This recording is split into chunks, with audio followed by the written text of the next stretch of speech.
नमस्कार, welcome to the channel BEd की पाठशाला। What is learning? सीखना क्या है? अधिगम क्या है? तो हम लोगों ने पढ़ा है कि learning is any permanent change in behaviour, या अगर दूसरे शब्दों में कहें तो learning is permanent change in behaviour.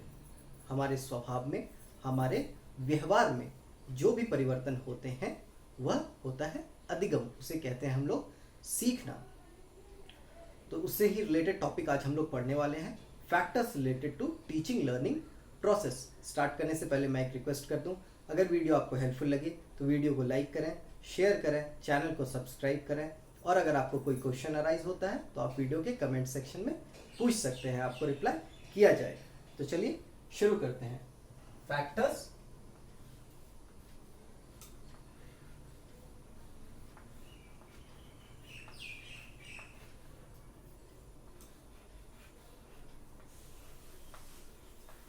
affecting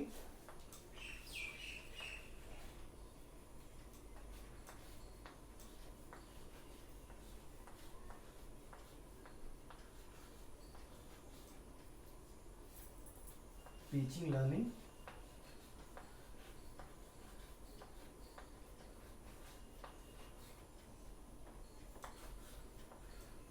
process. इसे हम लोग हिंदी में कह सकते हैं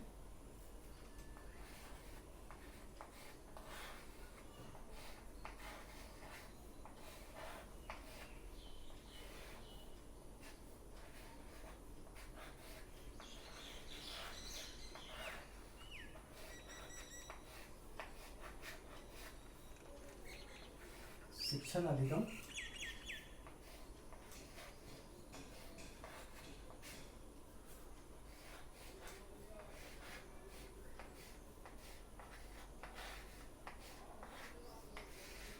को प्रभावित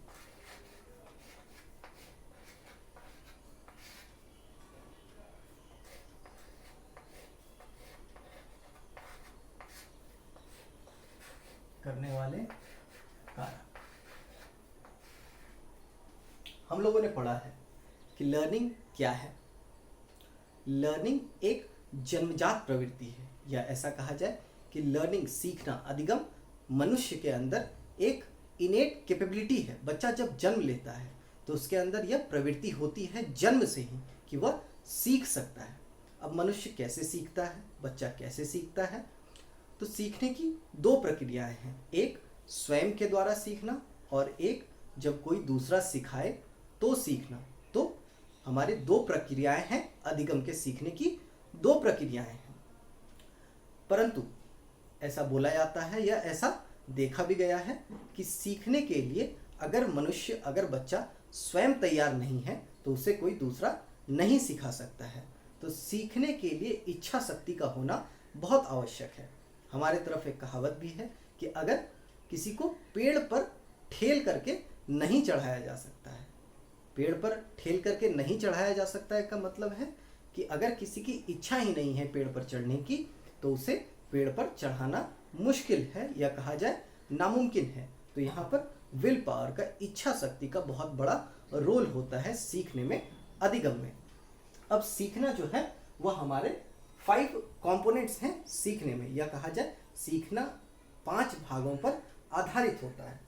कौन से हैं वो 5? आइए जानते हैं।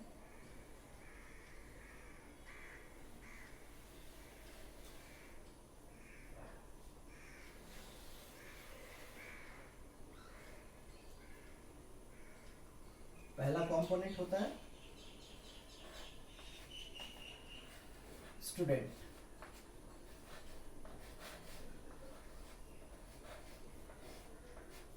या फिर कहें हम लोग तो लर्नर। स्टूडेंट विद्यार्थी, शिक्षार्थी, जो सीखेगा, जिसे सीखना है।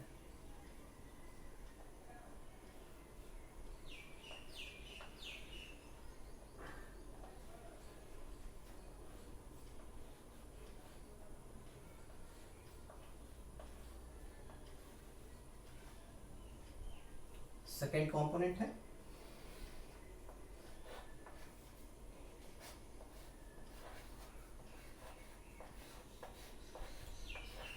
टीचर, शिक्षक जो सिखाएंगे।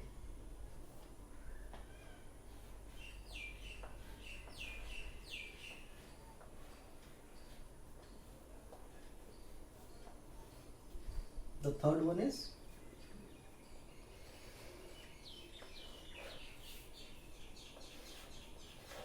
कंटेंट। हम आज क्या सीखने वाले हैं, या शिक्षक शिक्षार्थियों को, स्टूडेंट्स को, लर्नर को क्या सिखाने वाले हैं।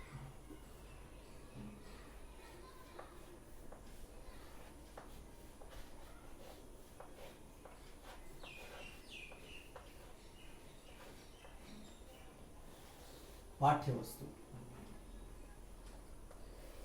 फोर्थ होता है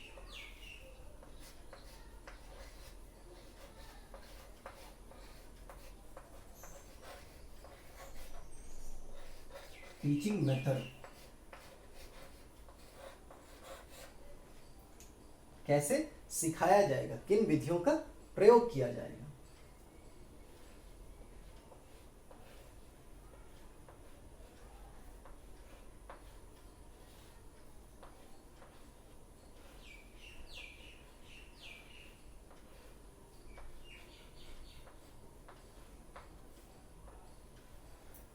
शिक्षण विधियां।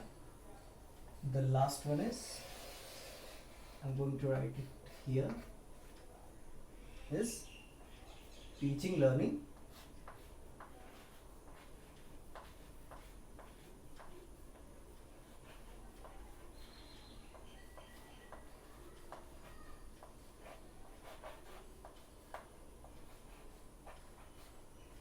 environment।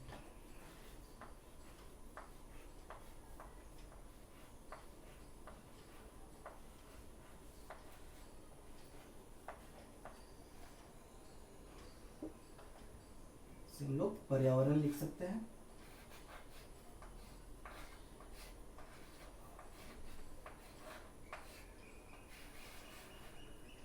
Teaching learning environment. First component या पहला भाग कह सकते हैं कि शिक्षार्थी है जो सीखेगा, जिसे सीखना है। सिखाएंगे कौन? शिक्षक सिखाएंगे, टीचर सिखाएंगे।